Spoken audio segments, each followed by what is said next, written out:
Євросоюз подав скаргу до Світової організації торгівлі на Китай. На його думку, Пекін займається торговою дискримінацією щодо Литви. І це ставить під загрозу єдиний ринок блоку. Китайська влада заблокувала більшу частину торгівлі з Литвою після того, як Вільнюс зміцнив зв'язки з Тайванем. Конкретніше, він відкрив представництво частково визнаної республіки, яку Компартія Китаю вважає лише своєю бунтівною провінцією.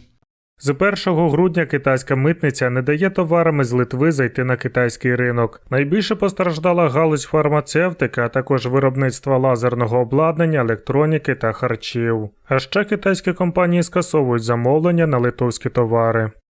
За словами віце-голови Єврокомісії Валдіса Домбровскіса, Китай також чинить тиск на міжнародні компанії. Він змушує їх відмовитись від литовських компонентів. В іншому випадку їх також загрожують позбавити доступу на китайський ринок. Китай стверджує, що це більше політичне питання, ніж економічне, і що його не варто виносити на суд СОТ, оскільки він не порушував правил організації торгівлі. Чи це так, тепер належить з'ясувати. Після подання скарги до СОТ розпочнуться 60-денні консультації між сторонами. Якщо за цей час конфлікт вирішити не вдасться, ЄС може вимагати від організації винести свій висновок у справі. На вирішення спорів у СОТ можуть піти роки. Тим часом Литва відстоює своє право зміцнювати відносини з Тайванем.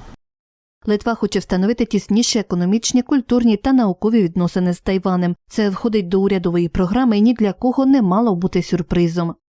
До 1971 року саме Тайвань або Китайська Республіка був представником Китаю в ООН. Проте згодом його місце передали КНР. Тайвань підтримує офіційні дипломатичні відносини з 14 країнами-членами ООН. З іншими державами він встановлює зв'язки через представництва.